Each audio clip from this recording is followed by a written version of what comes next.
Helicopter দুর্ঘটনায় নিহত হয়েছেন ইরানের প্রেসিডেন্ট ইব্রাহিম রাইসি। ১৯ মে তাকে বহনকারী হেলিকপ্টারটি দেশটির এক দুর্গম পার্বত্য এলাকায় পতিত হয়। ২০ মে সকালে ইরানি গণমাধ্যমগুলো তার মৃত্যুর খবর প্রকাশ করে। ইব্রাহিম রাইসি ইরানের সেই নেতাদের একজন যারা দেশটির ইসলামী বিপ্লবের সক্রিয় অংশগ্রহণকারী। ইব্রাহিম রাইসি ৬১ বছর বয়সে ২০২১ সালে ইরানের প্রেসিডেন্ট নির্বাচিত হন। মাত্র ৩ বছরেরও কম সময়ের শাসনামলে ইরান পশ্চিমা সহায়তা ছাড়াই সৌদি আরবের সঙ্গে সম্পর্ক পুনরুদ্ধার করেছে, রাশিয়ার সঙ্গে সম্পর্ক এগিয়ে নিয়েছে, বেইজিং মস্কোর সঙ্গে অর্থনৈতিক সম্পর্ক জোরদার করে ডি-ডলারাইজেশন প্রক্রিয়া এগিয়ে নিয়েছে।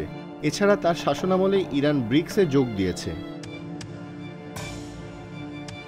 ইরানের প্রয়াত এই প্রেসিডেন্ট ১৯৬০ সালের ১৪ ডিসেম্বর দেশটির মাশহাদ শহরে জন্মগ্রহণ করেন। তার পরিবার মাশহাদের ধর্মীয় পরিমণ্ডলে বেশ পরিচিত ছিল। তরুণ বয়সে ইব্রাহিম রাইসি ১৯৭৮-৭৯ সালে ইরানে সংঘটিত ইসলামী বিপ্লবে সক্রিয়ভাবে অংশগ্রহণ করেন। সেই বিবেচনায় ইব্রাহিম রাইসি ইসলামী বিপ্লবেরই সন্তান। ইব্রাহিম রাইসি কওমের একটি ইসলামিক শিক্ষা প্রতিষ্ঠান থেকে স্নাতক ও শহীদ মোতাহার বিশ্ববিদ্যালয়ে ইসলামী আইনে পড়াশোনা শেষ করেন। পরে তিনি ইরানের বিচার বিভাগে যোগ দেন। রাইসি ১৯৮৫ সাল থেকে ১৯৮৯ সাল পর্যন্ত তেহরানের ডেপুটি প্রসিকিউটর হিসেবে দায়িত্ব পালন করেন। পরে তিনি তেহরানের প্রসিকিউটর পদেও নিযুক্ত হন। এরপর ১৯৯৪ সালে ইরানের বিচার বিভাগের অঙ্গ প্রতিষ্ঠান জেনারেল ইন্সপেকশন অর্গানাইজেশন অফ ইরানের প্রধান হিসেবে নিযুক্ত হন। এরপর ২০০৪ সালে তাকে ইরানের ডেপুটি চিফ জাস্টিস বা উপপ্রধান বিচারপতি হিসেবে নিয়োগ দেওয়া হয়।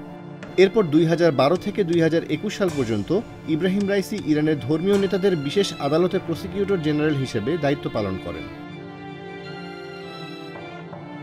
কর্মজীবনের শেষ বছরে ইব্রাহিম রাইসি ইরানের প্রেসিডেন্ট নির্বাচনে প্রতিদ্বন্দ্বিতা করেন এবং ৬২% ভোট পেয়ে দেশটির প্রেসিডেন্ট নির্বাচিত হন।